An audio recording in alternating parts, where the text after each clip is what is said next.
Ang programang ito ay rated SPG. Striktong patnubay at gabay ng magulang ang kailangan. Maaaring may masiselang tema, lengguwahe, karahasan, sexual, horror o droga na hindi angkop sa mga bata. Ito ay nangangailangan ng patnubay at gabay ng magulang para sa mga batang manonood. Wala ka kulong yan, parang nakakalabas yun. Hindi ko alam. Hindi pwedeng magkita si Ramon at si Tanggol.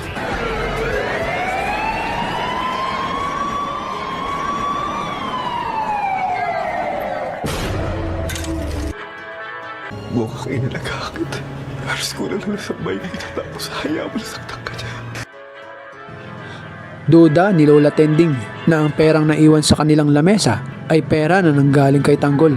Paniwala ni Lola Tending na hindi siya namamalikmata lamang. Ang taong nakita niya na dumaan sa bintana ay walang iba kundi ang kanyang apo na si Tanggol. Lakasang kutung ko na yung perang yan galing kay Tanggol.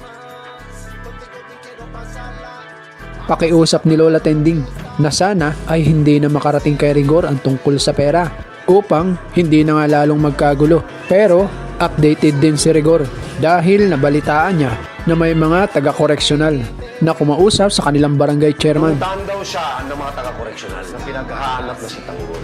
Kaya pagmamayabang ni Rigor na tama ang hinala niya, tama ang narinig niyang pangalan. Si Tanggol nga iyon. Si Tanggol nga ang isa sa dalawang nakamotorsiklo na muntik na nilang mahuli. Samantala, ibinalita ni Olga kay David na nakapasok si Tanggol sa loob ng mansyon. Laking pagtataka ng dalawa kung paano nakalabas ng kulungan ang binata. Kaya pinagsabihan ni Olga si David na huwag na munang lumabas ng mansyon dahil baka makita siya ni Tanggol. Muntik na nga magkita ang magkapatid nang magawi si Tanggol sa harap ng kwarto ni David. Mabuti na lang at nagtanong si David kung sino ang anino na nasa harap ng pintuan ng kanyang kwarto. Akala ng binata, tauhan iyon ni Ramon.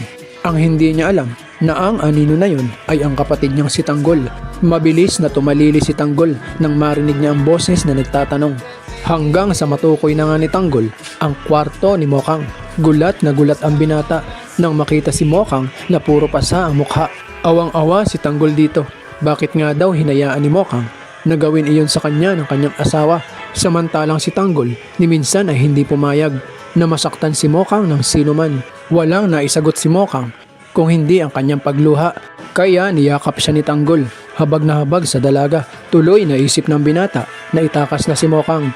Pero nakita sila ng mga bantay ni Ramon. Kaya nagkaputukan na. Kitang-kita sila ni Ramon na tumatakas. Makatakas kaya ang dalawa? O mahuli sila ni Ramon? Ito na kaya ang pagkikita ng mag-ama? Abangan pa po natin ang mga susunod na kwento. Please comment down below and don't forget to subscribe. Maraming salamat po sa panonood.